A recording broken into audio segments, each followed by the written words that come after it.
Buenos días, jóvenes del octavo cuatrimestre de la licenciatura en Derecho, materia Juicio de Amparo 2, clase correspondiente a la del sábado 25 de julio de 2020.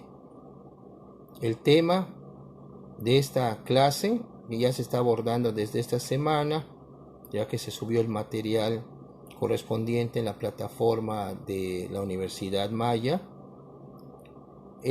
son los incidentes en el juicio de amparo, segunda parte. Continuamos estudiando los incidentes. Pues damos inicio a esta exposición relacionada con el material que subí.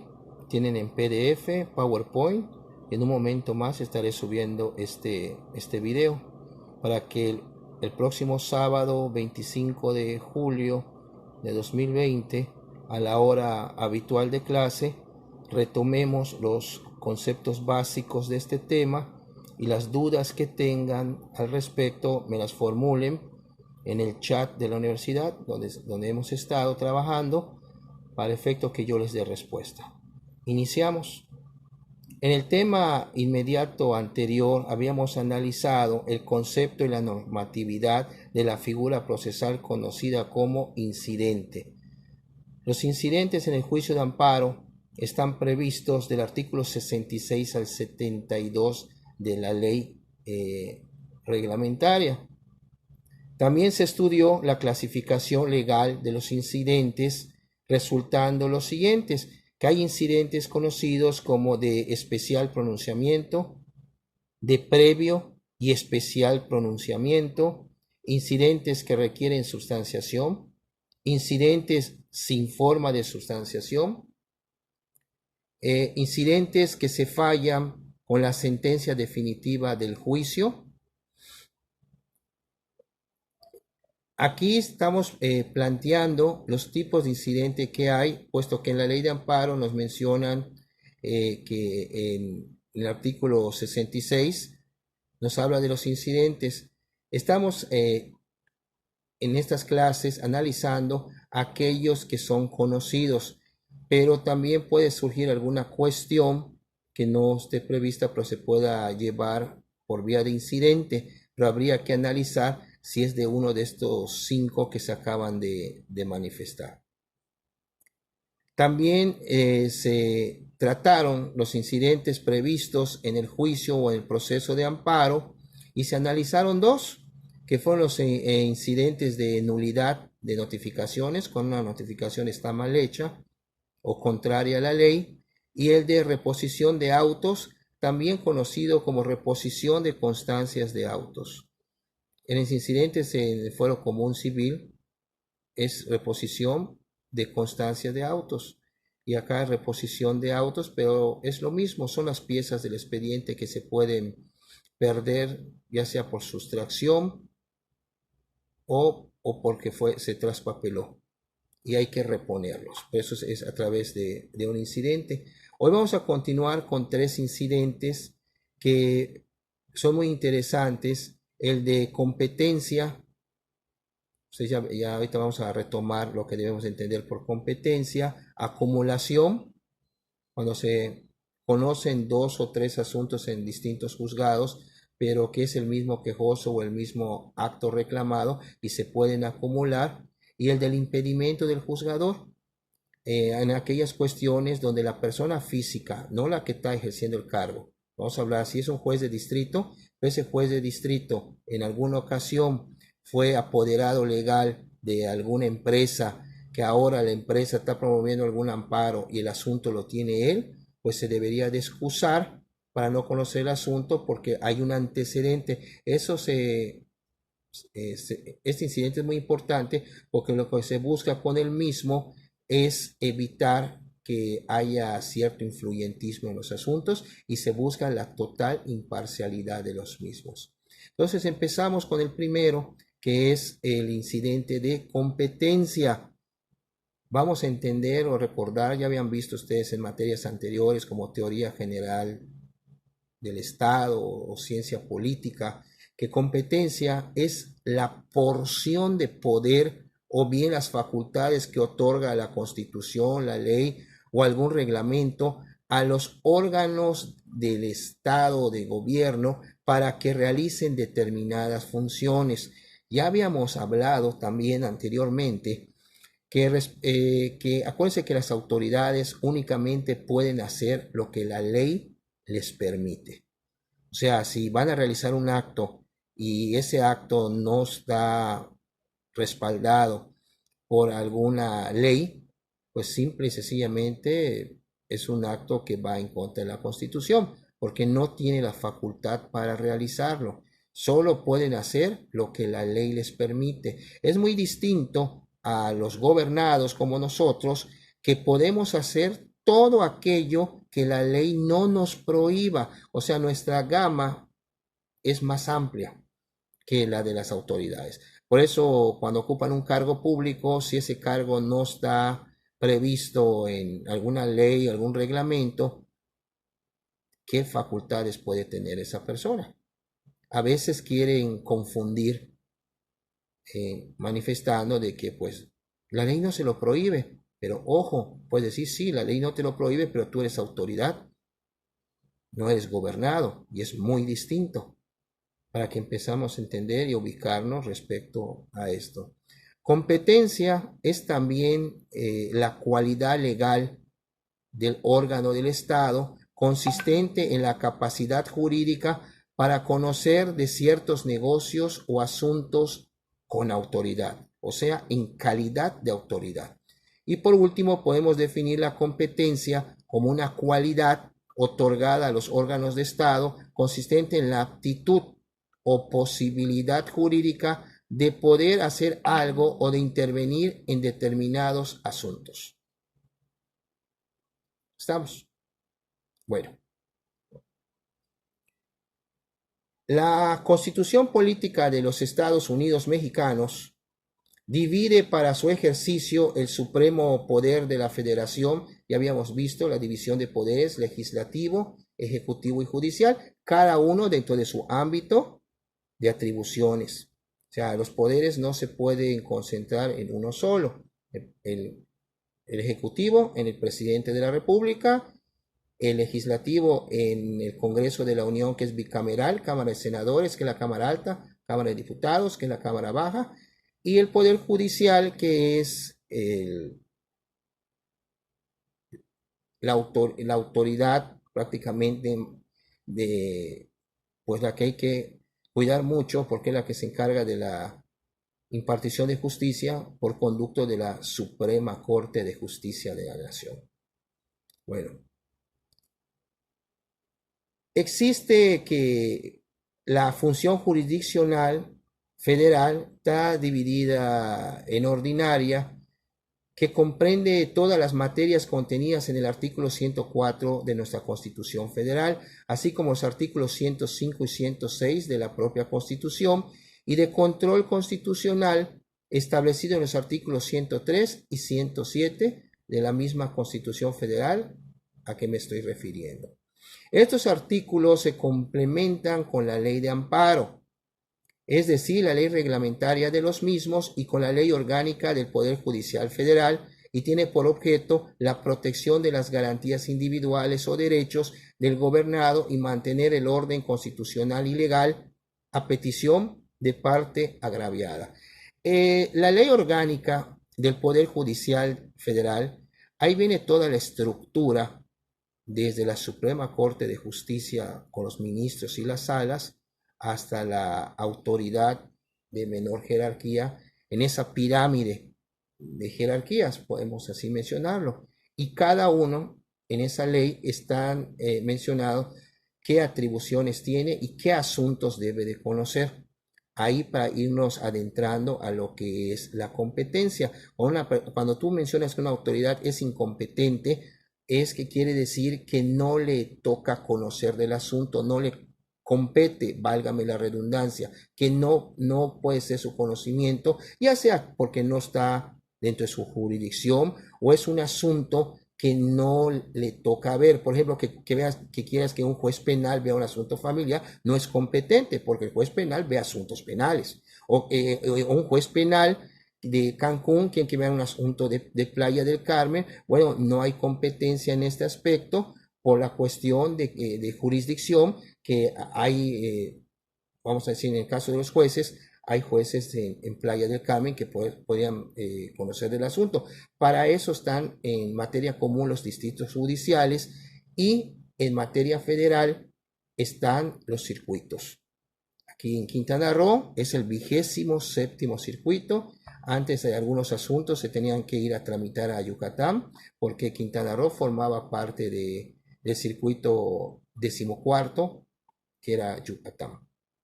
Bueno, la ley de amparo contiene diversas disposiciones sobre la competencia en el proceso de amparo y disposiciones respecto a cómo debe tramitarse la cuestión competencial en dicho proceso. En el artículo 37 de la ley de amparo dispone que cuando los jueces de distrito sean competentes, o sea, puedan conocer de un juicio de amparo, lo será aquel en cuya jurisdicción deba tener ejecución, trate de ejecutarse, se ejecute o se haya ejecutado el acto reclamado. Asimismo, en la ley de amparo en vigor se encuentra regulada la competencia de las autoridades jurisdiccionales en su título respectivo. Ante estas condiciones podemos decir que el incidente, este incidente de competencia, cuando un asunto lo va a tener un juez que no es su competencia, puede iniciarse por los siguientes medios. El conocido como declinatorio oficioso, que es el que se plantea de oficio por la misma autoridad que se considera incompetente. Recibe un asunto, pero la autoridad se considera incompetente para conocer. Bueno, ahí hay una declinatoria oficiosa por parte de la autoridad. Tenemos también el conocido como inhibitorio. Cuando escuchen la palabra inhibitorio, que se inhiba. Que no es lo mismo inhibirse que recusar. Inhibirse es que si yo sé de algún impedimento por el cual yo deba conocer, me debo de inhibir, decir no puedo y explicar los motivos y hacer el trámite legal correspondiente. Y recusar es que alguien externo te señale y te diga, oiga, usted no puede conocer del asunto por tal situación. Entonces aquí tenemos inhibir y recusar. Inhibir, o sea, guardan cierta relación en cuanto a la posición que tienen estas dos palabras en frente del funcionario. Porque yo, funcionario, no me voy a autorrecusar, me tengo que inhibir. Y el que me puede manifestar por alguna circunstancia yo no pueda conocer del asunto, es una recusación. Aquí estamos hablando de un inhibitorio oficioso, o sea, que la misma autoridad se inhiba, diga, no puedo conocer del asunto, y esto lo haga de oficio. Después tenemos el inhibitorio oficioso o declinatorio oficioso, según sean las circunstancias del caso, es parecido al anterior.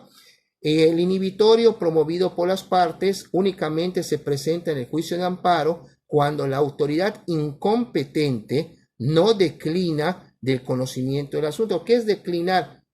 Que ya no siga conociendo del asunto. Por favor, decline usted, o sea, que deje de conocer, pero alguien tiene que seguir conociendo del asunto. Bueno. Seguidamente vamos a ver el incidente de acumulación. Este es mucho más sencillo, más fácil.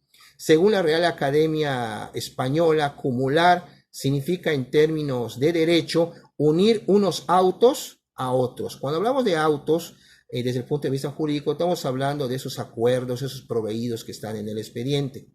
Hay veces que vemos palabras que estamos acostumbrados, pero por la técnica jurídica la tienes que usar en tu lenguaje legal y significa un auto, no es un coche, un auto es un acuerdo, un proveído desde el punto de vista legal y así hay que mencionarlo. Si te dicen te voy a notificar el auto, bueno, te van a notificar algún acuerdo que emitió el juez, un acuerdo de trámite.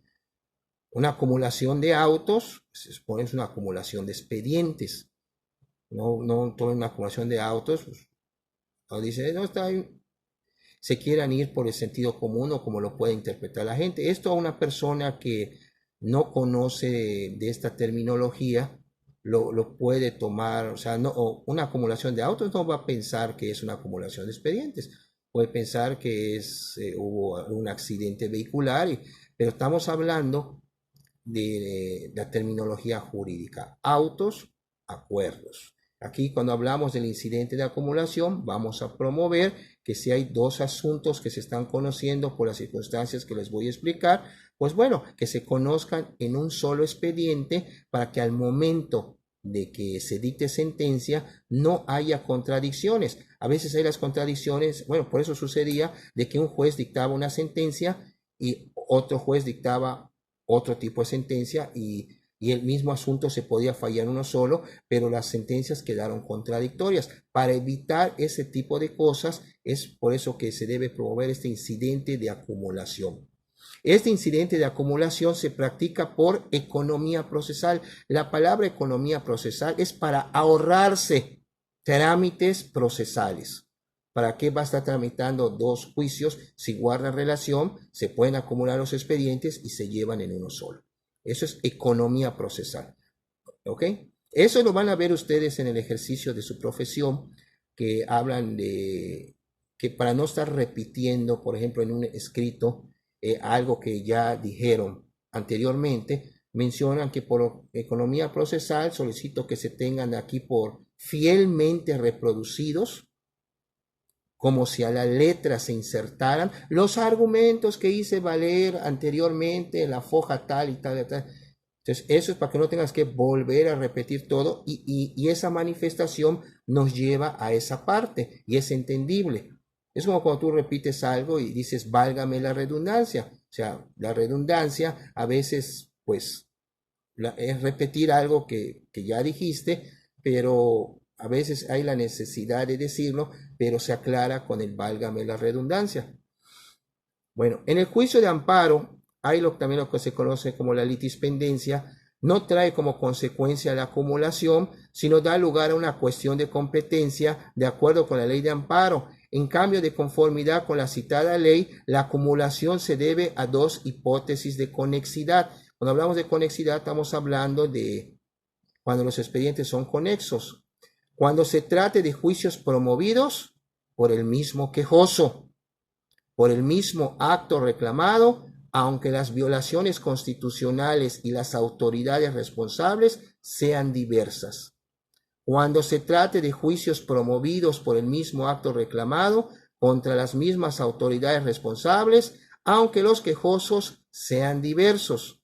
Aquí estamos hablando de estas dos cuestiones. En qué casos hay conexidad para poder acumular los expedientes. Y por último tenemos el incidente de impedimento.